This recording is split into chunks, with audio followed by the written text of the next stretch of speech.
জাহেদ হোসেন আপনি লিখেছেন, ছোট বয়সে বা প্রাপ্তবয়স্ক হওয়ার পর বাবার পকেট থেকে টাকা চুরি করলে এখন করণীয় কি, বিধান কি? টাকার পরিমাণ বর্তমানে অগণিত। আমার বাবা আমাকে মাজার পূজা করতে বললে আমি না করে দিই, তিনি আমার সাথে কথা বলেন না, এমন কি আমাকে বাড়ি থেকে বের করে দিয়েছেন, এখন আমার করণীয় কি? রাতে উঠে তাহাজ্জুদের সময় পড়ার কিছু কৌশল বলবেন দয়া করে, অনেক চেষ্টা করেও নিয়মিত পারি না। নাসরিন সুলতান লিখেছেন, আমি একজন জেনারেল পড়ুয়া ছাত্রী, মাহরাম নন মাহরাম মেনে চলি, কিন্তু দুলাভাইদের সামনে না যাওয়ায় বোনদের সাথে সম্পর্ক ছিন্ন হওয়ার উপক্রম, আমার করণীয় কি? খুব বিপদ সমালোচনা এবং পারিবারিক কলহ থেকে মুক্ত থাকতে যদি মা বোনের সাথে যোগাযোগ দূরত্ব বজায় রাখি তাহলে কি গুনাহ হবে? আহ, সৎ মানুষরাই অনেস্ট, মানুষই শেষ জিত হয়, কিন্তু কোনো এক সময় এমনটা যদি না হয় তাহলে এর অর্থ কি, দয়া করে বলবেন। এমডি ইয়াসিন হৃদয় আপনি লিখেছেন, মোবাইলে অশ্লীল ভিডিও থাকলে সেই মোবাইলের সাথে নিয়ে কি নামাজ হবে? চলুন তাহলে আর বিলম্ব না করে আমরা প্রশ্নোত্তর আলোকিত ভুবনে প্রবেশ করি। আমি দেখতে পাচ্ছি ফাতেমা খাতুন রূপা লিখেছেন, আমার ছেলে অতিরিক্ত দুষ্ট, আমার করণীয় কি? আপনার ছেলে যদি অতিরিক্ত দুষ্ট হয় তাহলে সেক্ষেত্রে আপনার ছেলেকে যথাসম্ভব রুকিয়া করবেন। জিনের উপদ্রবের কারণে বাচ্চাদের দুষ্টমি অনেক বেড়ে যায়, শয়তান সওয়ার হয়। এই জন্য বাসা বাড়িতে ঢোকার সময় সবাইকে বিসমিল্লাহ বলে সালাম দিয়ে ঢুকতে বলবেন। তারপর বাসা বাড়িতে ঢোকার পর আপনার খাবার সবকিছুতে বিসমিল্লাহ থাকবে। টয়লেটে ঢোকার আগে দোয়াটা পড়বেন, শয়তানের থেকে বাঁচার জন্য, এটা জরুরি দুষ্টজিনের আক্রমণ থেকে। তারপরে টয়লেটের দরজা বন্ধ রাখবেন। আর অনেকগুলো পরামর্শ আছে দুষ্টজিন থেকে বাঁচার জন্য, সেগুলো করবেন। আউযুবিল্লাহি মিনাশ শাইতানির বেশি পড়ে বাচ্চার উপরে ফু দিবেন এবং সূরা বাকারা তেলাওয়াত চালু করে রাখবেন, বাচ্চাকে শোনাবেন। এগুলো ইনশাআল্লাহ বিদিনিল্লাহ আশা করা যায় বাচ্চার দুষ্টমি কমতে সহযোগিতা করবে। মাইশা লিখেছেন, আমি প্রাথমিক বিদ্যালয়ের শিক্ষিকা, আমার চাকরি করতে গিয়ে সন্তান লালন পালন এবং মাঝে মাঝে নামাজ পড়তে সমস্যা হচ্ছে, তাই আমি চাকরিটা ছেড়ে দিতে চাচ্ছি, কিন্তু আমার বাবা মা চাকরি ছাড়তে নিষেধ করছেন, এখন আমার করণীয় কি? সেখানে যদি আপনার অসুবিধা তৈরি হয় তাহলে সেক্ষেত্রে আপনি চাকরি ছেড়ে দিতে পারেন। বাবা মা এক্ষেত্রে নিষেধ করলেও, বিশেষ করে আপনার পর্দার অসুবিধা যদি হয়, সেক্ষেত্রে বাবা মা নিষেধ করলেও তাদের নিষেধ মানাটা আপনার জন্য আবশ্যক নয়, কারণ সেটি যৌক্তিক কোনো নিষেধাজ্ঞা নয়।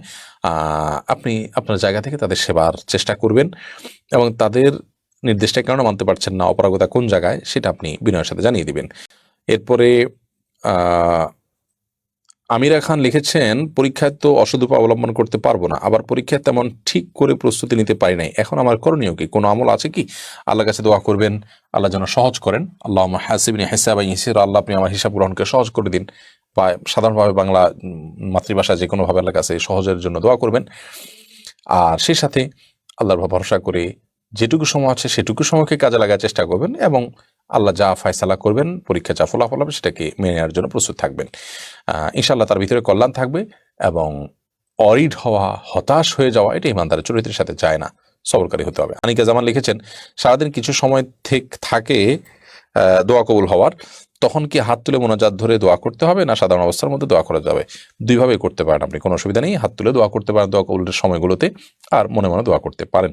মনিরুল ইসলাম আপনি লিখেছেন, আধুনিক বিশ্বের অনেক দেশেই এখন সিঙ্গেল থাকাকে অনেকেই পছন্দ করছেন, তবে জৈবিক চাহিদা পূরণের জন্য তারা গার্লফ্রেন্ড বা বয়ফ্রেন্ড বেছে নিচ্ছেন, বিষয়টিকে আপনি কিভাবে দেখেন? এটি রীতিমতোই মূর্খতা, মানব সভ্যতা বিলুপ্ত হওয়ার একটি অন্যতম মাধ্যম।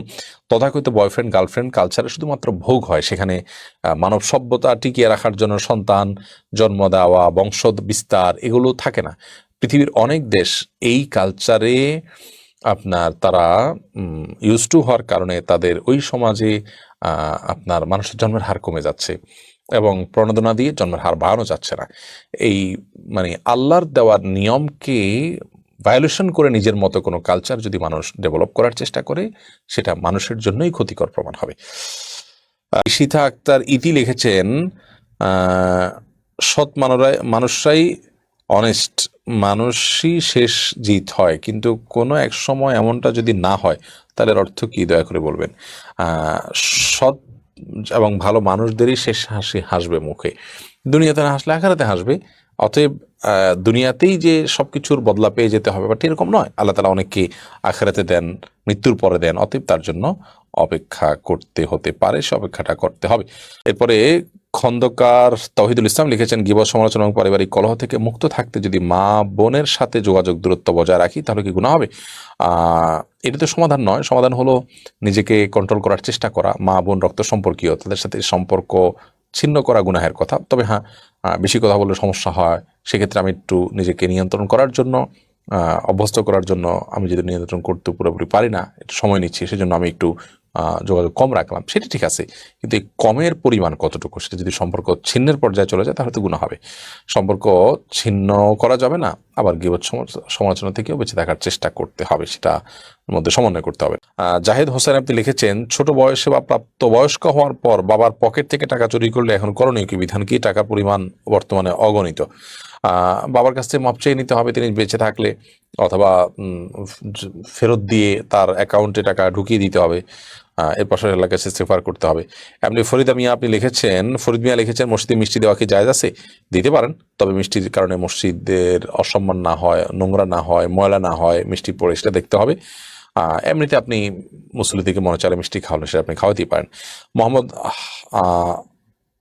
হবলস এআইডি থেকে আপনি লিখেছেন, সুদের সাথে জড়িত হওয়ার পর তা থেকে ফিরে আসলে তবা করলে কি আজদিন অর্জিত সম্পদগুলো হারামি থাকবে, নাকি সুদের ঋণ ত্যাগ করে তবা করে যথেষ্ট হবে? গত 2-3 সপ্তাহ আগে একটা ভিডিও আমাদের পেজে গেছে, আপনি একটু স্ক্রল করে নিচের দিকে গেলে এই সম্পর্কে পাবেন বিস্তারিত। তবে নাসরিন সুলতান লিখেছেন, আমি একজন জেনারেল পড়ুয়া ছাত্রী, মাহরাম নন মাহরাম মেনে চলি, কিন্তু দুলাভাইদের সামনে না যাওয়ায় বোনদের সাথে সম্পর্ক ছিন্ন হওয়ার উপক্রম, আমার করণীয় কি? খুব জটিল একটি জায়গা।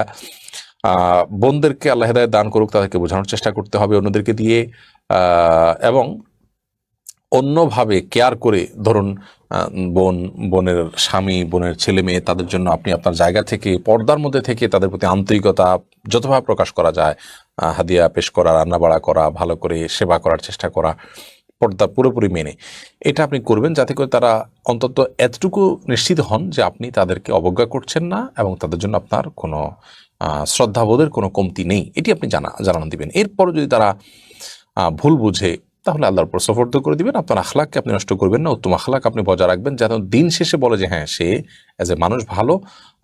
এরকম উত্তম আখলাকের মাধ্যমে যেটি হয়, একটা সময় তাদের ভুলটা তারা বোঝার রাস্তাটা খোলা থাকে। ফাতিমা মুনি আপনি লিখেছেন, রাতে উঠে তাহাজ্জুদের সময় পড়ার কিছু কৌশল বলবেন দয়া করে, অনেক চেষ্টা করেও নিয়মিত পারি না। এই জন্য সবচেয়ে বড় কৌশল হলো রাতে খুব দ্রুত শুয়ে যাবেন, এশার পরপর খুব দ্রুত শুয়ে যাবেন, এশার খেয়ে নেবেন, ইনশাল্লাহ উঠে ভোর রাতে পড়াটা সহজ হবে।